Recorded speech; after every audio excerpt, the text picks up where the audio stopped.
Hi friends, ಎಲ್ರಿಗೂ ನಮಸ್ಕಾರ.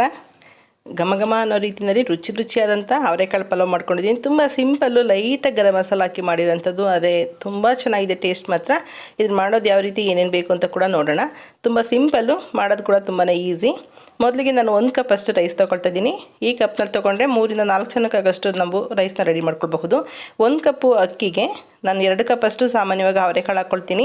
ಇಲ್ಲಿ ಇನ್ನು ಸ್ವಲ್ಪ ಉಳಿದಿತ್ತು, ಅರ್ಧ ಕಪ್ ಅಷ್ಟು, ಮತ್ತು ಅರ್ಧ ಕಪ್ ಯಾವುದಕ್ಕೂ ಯೂಸ್ ಆಗಲ್ಲ ಅಂತೇಳಿ 2.5 ಕಪ್ ಅಷ್ಟು ಅವರೆಕಾಳು ತೊಗೊಂಡಿದ್ದೀನಿ. ನೀವು 1 ಕಪ್ ಅಕ್ಕಿಗೆ 1 ಕಪ್ ಅವರೆಕಾಳು ಕೂಡ ತೊಗೊಳ್ಬಹುದು, ಅಥವಾ 2 ಕಪ್ ಅಥವಾ 2.5 ಕಪ್ ಹಾಕೋದ್ರೂ ಚೆನ್ನಾಗಿರುತ್ತೆ. ಈಗ ಅಕ್ಕಿ ಮತ್ತು ಅವರೆಕಾಳು ಎರಡನ್ನೂ ಚೆನ್ನಾಗಿ ತೊಳ್ಕೊಳ್ಳೋಣ. ಅಕ್ಕಿನ ಸ್ವಲ್ಪ ತೊಳೆದ್ಬಿಟ್ಟು ನೆನೆಸಿಟ್ಟಿದ್ದೀನಿ. ನಾವು ಮಸಾಲೆ ಎಲ್ಲ ರುಬ್ಬಿ ಫ್ರೈ ಮಾಡೋ ತನಕ ಒಂದು 5 ನಿಮಿಷ ನೆನ್ಕೊಳ್ಳೋದು. ನಾನು 1 ಕಪ್ ಅಕ್ಕಿಗೆ 2 ಕಪ್ ರೀತಿಯಲ್ಲಿ ಮೆಜರ್ಮೆಂಟ್ನಲ್ಲಿ ನೀರು ತೊಗೊಂಡಿದ್ದೀನಿ. ಕರೆಕ್ಟಾಗಿ ಸಾಫ್ಟಾಗಿ ಸಾಕಾಗುತ್ತೆ ನೀರು. ಅದರಲ್ಲಿ ಒಂದು 100 ml ಅಷ್ಟು ನೀರನ್ನ ಎತ್ತಿಟ್ಕೊಳ್ತಿದ್ದೀನಿ. ಮಸಾಲೆ ರುಬ್ಬಕ್ಕೆಲ್ಲ ಬೇಕಾಗುತ್ತೆ.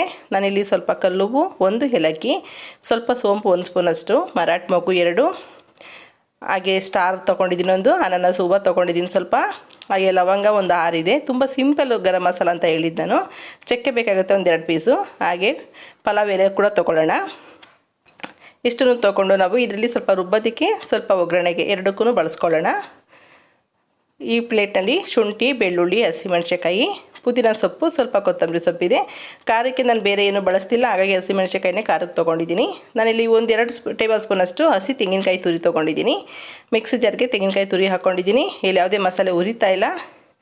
ಹಾಗೆ ಶುಂಠಿ, ಬೆಳ್ಳುಳ್ಳಿ, ಹಸಿಮೆಣಸಿನಕಾಯಿ ಇಷ್ಟನ್ನು ಹಾಕ್ಕೊಳ್ತಾ ಇದ್ದೀನಿ. ಹಾಗೆ ಮಸಾಲೆ ಪ್ಲೇಟ್ನಲ್ಲಿ ಇತ್ತಲ್ಲ, ಗರಂ ಮಸಾಲೆ ಪ್ಲೇಟ್ನಲ್ಲಿ, ಅದರಲ್ಲಿ ಲವಂಗದಲ್ಲಿ 6 ಲವಂಗದಲ್ಲಿ 3 ಲವಂಗ ಹಾಕ್ಕೊಂಡಿದ್ದೀನಿ ರುಬ್ಬೋದಕ್ಕೆ. ಸೋಂಪು 1 ಟೀ ಸ್ಪೂನಷ್ಟಿತ್ತು, ಅದರಲ್ಲಿ ಸ್ವಲ್ಪ ಒಂದು ಅರ್ಧ ಭಾಗದಷ್ಟನ್ನ ರುಬ್ಬೋದಕ್ಕೆ ಹಾಕ್ಕೊಳ್ತೀನಿ. ಫ್ಲೇವರ್ ತುಂಬ ಚೆನ್ನಾಗಿರುತ್ತೆ. ಕಲ್ಲುವು ಕೂಡ ತುಂಬಾ ಸ್ವಲ್ಪನೇ ತೊಗೊಂಡಿರೋಂಥದ್ದು, ಅದರಲ್ಲಿ ಸ್ವಲ್ಪ ಮಾತ್ರ ರುಬ್ಬೋದಕ್ಕೆ ಹಾಕ್ಕೊಂಡಿದ್ದೀನಿ. ಇದೆಲ್ಲ ಮಸಾಲೆನ ಒಗ್ಗರಣೆಗೆ ಹಾಕ್ಕೊಳ್ಳೋಣ. ಚಕ್ಕೆನಲ್ಲಿ ಒಂದು ಸಣ್ಣ ಪೀಸಷ್ಟು, 1 ಇಂಚು ಚಕ್ಕೆನಲ್ಲಿ ಒಂದು ಅರ್ಧ ಇಂಚಷ್ಟು ರುಬ್ಬೋದಕ್ಕೆ, ಒಂದು ಅರ್ಧ ಇಂಚಷ್ಟು ಒಗ್ಗರಣೆಗೆ ಹಾಕ್ಕೊಂಡ್ರೆ ಸಾಕು. ಸ್ವಲ್ಪ ತರಿ ಪೇಸ್ಟ್ ಮಾಡ್ಕೊಂಡಿದ್ದೀನಿ. ನಂತರ ನಾವು ತೊಗೊಂಡಿದ್ವಲ್ಲ 100 ml ಅಷ್ಟು ನೀರು, ಅದೇ ನೀರನ್ನ ಉಪಯೋಗಿಸ್ಕೊಳ್ತಾ ಇರೋದು ರುಬ್ಬೋದಕ್ಕೆ ಅಂತ. ಪುದೀನ ಸೊಪ್ಪು ಹಾಗೆ ಸ್ವಲ್ಪ ಕೊತ್ತಂಬರಿ ಸೊಪ್ಪು ಹಾಕ್ಕೊಂಡು ನುಣ್ಣಗೆ ಪೇಸ್ಟ್ ಮಾಡ್ಕೊಳ್ಳೋಣ. ಇದು ಪೇಸ್ಟ್ ರೆಡಿ ಆಗಿದೆ. ಈಗ ಒಗ್ಗರಣೆ ಮಾಡ್ಕೊಳ್ಳೋಣ. ತುಂಬ ಸಿಂಪಲ್ಲು. ಪೇಸ್ಟ್ ಒಂದು ರೆಡಿ ಮಾಡಿಕೊಂಡ್ರೆ ಪಟ ಅಂತ ಮಾಡ್ಕೊಳ್ಬೋದು. ಒಂದು 2 ಟೇಬಲ್ ಸ್ಪೂನಷ್ಟು ಎಣ್ಣೆ ಹಾಕ್ಕೊಂಡಿದ್ದೀನಿ, 1 ಸ್ಪೂನಷ್ಟು ತುಪ್ಪ ಹಾಕ್ಕೊಂಡಿದ್ದೀನಿ. ಹಾಗೆ ಅದರಲ್ಲಿ ಡ್ರೈ ಗರಂ ಮಸಾಲ ಇತ್ತಲ್ಲ, ಅದನ್ನು ಹಾಕ್ಕೊಂಡಿದ್ದೀನಿ. ಸ್ವಲ್ಪ ಚಟಪಟ ಆದ ನಂತರ 1-2 ಗೆಡ್ಡೆಯಷ್ಟು ಈರುಳ್ಳಿ ಕಟ್ ಮಾಡಿ ಹಾಕ್ಕೊಳ್ಳೋಣ. ಈರುಳ್ಳಿ ಕೂಡ ಸ್ವಲ್ಪ ಫ್ರೈ ಆಗಬೇಕು ಚೆನ್ನಾಗಿ. ಎಣ್ಣೆ ಮತ್ತು ತುಪ್ಪದಲ್ಲಿ ಫ್ರೈ ಆದ ಅದು ಫ್ಲೇವರ್ ತುಂಬಾ ಚೆನ್ನಾಗಿರುತ್ತೆ. ಈರುಳ್ಳಿ ಫ್ರೈ ಆದ ನಂತರ ತೊಳೆದಿರೋಂಥ ಹಸಿ ಅವರೆಕಾಳು 2.5 ಕಪ್ ಅಷ್ಟು ಹಾಕ್ಕೊಂಡಿದ್ದೀನಿ. ಹಸಿ ಅವರೆಕಾಳು ಬದಲಿಗೆ ನೀವು ತೊಗರಿಕಾಳು ಕೂಡ ಹಾಕ್ಕೊಳ್ಬೋದು, ಅಥವಾ ಹಸಿ ಬಟಾಣಿ ಕೂಡ ಹಾಕ್ಕೊಳ್ಬಹುದು. ಅದ್ರ ಜೊತೆಗೆ ಮೀಡಿಯಮ್ ಸೈಜು 2 ಟೊಮೊಟೊನ ಕಟ್ ಮಾಡಿ ಹಾಕ್ಕೊಳ್ತಾ ಇದ್ದೀನಿ. ಅವರೆಕಾಳನ್ನ ಒಂದು 2 ನಿಮಿಷ ಎಣ್ಣೆಯಲ್ಲಿ ಬಾಡಿಸ್ಕೊಳ್ಳಿ. ನಂತರ ನೀವು ಟೊಮೊಟೊನ ಹಾಕ್ಕೊಳ್ಳಿ. ಎಣ್ಣೆಯಲ್ಲಿ ಬಾಡಿಸೋದ್ರಿಂದ ಫ್ಲೇವರ್ ಚೆನ್ನಾಗಿರುತ್ತೆ ಅವರೆಕಾಳದು. ಟೊಮೊಟೊ ಸ್ವಲ್ಪ ಸಾಫ್ಟ್ ಆಗಿದೆ. 1 ನಿಮಿಷ ಮುಚ್ಚಿಟ್ಟು ಬೇಯಿಸಿದ್ದೀನಿ. ಈಗ ನಾವು ಪೇಸ್ಟ್ ಮಾಡ್ಕೊಂಡಿದ್ದೀವಲ್ಲ, ಅದು ಹಾಕ್ಕೊಳ್ಳೋಣ. ಇಲ್ಲಿ ಹಸಿ ಪೇಸ್ಟ್ ಇದು, ಯಾವುದೇ ನಾವು ಮಸಾಲೆನ ಹುರಿದಿಲ್ಲ. ಸ್ವಲ್ಪ ಹಸಿ ವಾಸನೆ ಹೋಗೋಷ್ಟು ಫ್ರೈ ಮಾಡ್ಕೋಬೇಕಾಗತ್ತೆ. ಇದನ್ನು ಕೂಡ ಒಂದು ಅವರೆಕಾಳು ಜೊತೆ ಒಂದು 2 ನಿಮಿಷದಷ್ಟು ಫ್ರೈ ಮಾಡ್ಕೊಳ್ಳಿ. ಚೆನ್ನಾಗಿ ಫ್ರೈ ಆಗಬೇಕು. ನಂತರ ನಾವು ಇದಕ್ಕೆ ಒಂದು ಸೈಡ್ನಲ್ಲಿ ಬಿಸಿನೀರನ್ನ ಕಾಯೋದಕ್ಕೆ ಇಟ್ಕೊಳ್ಳೋಣ. ಆವಾಗಲೇ ತೊಗೊಂಡ್ವಲ್ಲ, ಅದನ್ನು ಬಿಸಿನೀರು ಕಾಯೋಕ್ಕೆ ಇಟ್ಕೊಂಡಿದ್ದೀನಿ. ಹಾಗೆ ರುಚಿಗೆ ತಕ್ಕಷ್ಟು ಉಪ್ಪು ಹಾಕಿ ಒಗ್ಗರಣೆಯಲ್ಲೇ ಸ್ವಲ್ಪ ಚೆನ್ನಾಗಿ 1-2 ರಿಂದ 3 ನಿಮಿಷದಷ್ಟು ಬಾಡಿಸ್ಕೋಬೇಕು. ಟೊಮೊಟೊ ಹಾಗೆಯೇ ನಾವು ಏನು ಹಸಿ ಮಸಾಲೆ ಹಾಕಿದ್ದೀವಿ ಎಲ್ಲ ಕೂಡ ಚೆನ್ನಾಗಿ ಬೇಯಬೇಕಾಗುತ್ತೆ. ಒಂದು 3 ನಿಮಿಷ ಚೆನ್ನಾಗಿ ಬೆಂದಿದೆ. ಟೊಮೊಟೊ ಕೂಡ ಸಾಫ್ಟ್ ಆಗಿದೆ ನೋಡಿ. ಇಷ್ಟು ಸಾಫ್ಟ್ ಆದರೆ ಸಾಕು. ಮಸಾಲೆ ಕೂಡ ಒಂದೊಳ್ಳೆ ಫ್ಲೇವರ್ ಬರ್ತಾ ಇರುತ್ತೆ. ಈಗ ನಾವು ಇದಕ್ಕೆ ಸ್ವಲ್ಪ ಹಳದಿ ಪುಡಿ ಹಾಕ್ಕೊಳ್ಳೋಣ, ಒಂದು 10 ಸ್ಪೂನಷ್ಟು.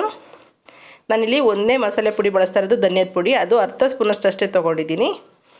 ಲೈಟಾಗಿರಬೇಕು ಮಸಾಲೆ ಕೂಡ. ತುಂಬ ಮಸಾಲೆ ಆದರೂ ಕೂಡ ತಳ ಹಿಡಿಯುತ್ತೆ ರೈಸು. ಫ್ಲೇವರ್ ಕೂಡ ಬೇರೆ ಥರನೇ ಆಗಿಬಿಡುತ್ತೆ. ಒಂದು 1/2 ರಿಂದ 3/4 ಸ್ಪೂನಷ್ಟು ಧನಿಯಾದ ಪುಡಿ ಆದರೆ ಸಾಕಾಗುತ್ತೆ. ಈಗ ಮಿಕ್ಸಿ ಜಾರೆಲ್ಲ ತೊಳೆದಿರೋಂಥ ನೀರು ಹಾಕ್ಕೊಳ್ಳೋಣ. ಹಾಗೆ ನಾವು ಒಂದು ಸೈಡ್ನಲ್ಲಿ ಕಾಯೋದಕ್ಕೆ ಇಟ್ಕೊಂಡಿದ್ದೀವಲ್ಲ 2 ಕಪ್ ಅಷ್ಟು ನೀರು, ಅದನ್ನು ಚೆನ್ನಾಗಿ ಬಿಸಿ ಮಾಡಿ ಅದನ್ನು ಹಾಕ್ಕೊಳ್ತಾ ಇದ್ದೀನಿ. ಹಾಕ್ಕೊಂಡು ಚೆನ್ನಾಗಿ ಈಗ ಒಂದು ಸಲ ಕುದಿಸ್ಕೋಬೇಕಾಗುತ್ತೆ. ಅವರೆಕಾಳು ಚೆನ್ನಾಗಿ ಉಪ್ಪು ಮಸಾಲೆ ಎಲ್ಲ ನಾನು ಹಿಡ್ಕೊಂಡು ಒಂದು 5 ನಿಮಿಷ ಬೇಯಬೇಕು. ಅವರೆಕಾಳು ಬೆಂದ ನಂತರ ನೀವು ಅಕ್ಕಿ ತೊಳೆದಿರೋಂಥ ಅಕ್ಕಿ ಹಾಕ್ಕೊಳ್ಳೋಣ. ನೆನೆಸಿರೋದ್ರಿಂದ ಅಕ್ಕಿನ ನಿಮಗೆ 1 ವಿಸಲ್ನಲ್ಲಿ ಚೆನ್ನಾಗಾಗುತ್ತೆ. ನಾನಿಲ್ಲಿ 2 ವಿಸಲ್ ಕೂಗಿಸ್ಕೊಳ್ತಾ ಇದ್ದೀನಿ. ಚೆನ್ನಾಗಿ ಮಸಾಲೆ ಜೊತೆ ಮಿಕ್ಸ್ ಮಾಡಿ. ಮಸಾಲೆ ಕುದಿಬೇಕಾದ್ರೆ ಕ್ಯಾಪ್ ಹಾಕ್ಕೊಳ್ಬೇಕು. ಈಗ ಚೆನ್ನಾಗಿ ಮಸಾಲೆ ಕುದೀತಾ ಇದೆ. ಉಪ್ಪು ಖಾರ ರುಚಿ ನೋಡಿ. ನಿಮಗೇನೋ ಖಾರ ಕಡಿಮೆ ಅನಿಸಿದ್ರೆ ಹಸಿಮೆಣಸಿಕಾಯಿ ಸೀಳಿ ಹಾಕ್ಬೋದು, ಅಥವಾ ಖಾರದ ಪುಡಿ ಕೂಡ ಹಾಕ್ಕೊಳ್ಬಹುದು. ಉಪ್ಪು ಕಮ್ಮಿ ಅನಿಸಿದ್ರೆ ಉಪ್ಪು ಕೂಡ ಹಾಕ್ಕೊಳ್ಬೋದು. ಕರೆಕ್ಟಾಗಿ ಪರ್ಫೆಕ್ಟಾಗಿದೆ ಉಪ್ಪು ಖಾರ ಎಲ್ಲ. ನನಗೆ 2 ವಿಸಲ್ ಕೂಗಿಸ್ಕೊಂಡು ಸ್ಟವ್ ಆಫ್ ಮಾಡಿದ್ದೀನಿ. ಈ ಕುಕ್ಕರ್ ಕೂಡ ಸ್ವಲ್ಪ ತಣ್ಣಗಾಗಿದೆ. ಕ್ಯಾಪ್ ಓಪನ್ ಮಾಡಿದ್ರೆ ನೋಡಿದ್ರಲ್ಲ ಎಷ್ಟು ಚೆನ್ನಾಗಿ ಕಾಣ್ತಿದೆ ಅಂತ. ಇದನ್ನು ಒಂದು ಸಲ ಉಲ್ಟಾ ಸಿದ್ಧ ಮಾಡಿಬಿಟ್ಟು ಸರ್ವ್ ಮಾಡಬೇಕು. ಒಳ್ಳೆ ಅರೋಮ ಬರ್ತಿದೆ.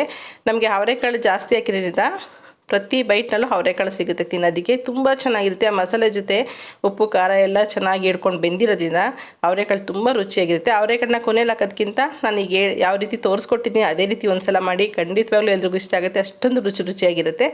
ಇದನ್ನು ಮಕ್ಕಳಿಗೆ ಸ್ಕೂಲ್ ಡಬ್ಬಿ ಕಟ್ಟೋದಕ್ಕೆ ಅಥವಾ ಬೇಕಂದಾಗ ಸಂಜೆ ಈವ್ನಿಂಗ್ ಕೂಡ ಮಾಡ್ಕೊಳ್ಬಹುದು, ಅಥವಾ ಯಾರನ್ನ ಬಂದರೂ ಕೂಡ ದಿಢೀರ್ ಅಂತ ಮಾಡಬಹುದು. ಅವರೆಕಾಳಿಲ್ಲ ಅಂದರೆ ನೀವು ತರಕಾರಿ ಅಥವಾ ಬಟಾಣಿ, ಹಸಿ ಬಟಾಣಿ ಕೂಡ ಈಗ ಚೆನ್ನಾಗಿ ಸಿಗೋದ್ರಿಂದ ಹಸಿ ಬಟಾಣಿ ಕೂಡ ಸ್ಟೋರ್ ಮಾಡಿ ಇಟ್ಕೊಂಡ್ರೆ ಅದನ್ನು ಕೂಡ ಹಾಕ್ಕೊಳ್ಬಹುದು. ತೊಗರಿ ಕಾಳಲ್ಲೂ ತುಂಬಾ ಚೆನ್ನಾಗಿರುತ್ತೆ. ನೋಡಿರಲ್ಲ, ಈ ವಿಡಿಯೋ ಇಷ್ಟ ಆಯ್ತು ಅಂತ ಅಂದ್ಕೊಳ್ತೀನಿ. ನೀವೇ ನನ್ನ ಚಾನಲ್ಗೆ ಹೊಸಬ್ರಾಗಿದ್ದರೆ ದಯವಿಟ್ಟು ಸಬ್ಸ್ಕ್ರೈಬ್ ಮಾಡ್ಕೊಳ್ಳಿ. ಹಾಗೆ ವಿಡಿಯೋನ ಎಲ್ರಿಗೂ ಶೇರ್ ಮಾಡೋದು ಮರಿಬೇಡಿ. ನೀವು ಕೂಡ ಒಂದು ಸಲ ಟ್ರೈ ಮಾಡಿ ನಿಮ್ಮ ಅಭಿಪ್ರಾಯ ಅನಿಸಿಕೆಗಳನ್ನ ಕಮೆಂಟ್ ಮೂಲಕ ತಿಳಿಸಿ. Okay, bye, thank you.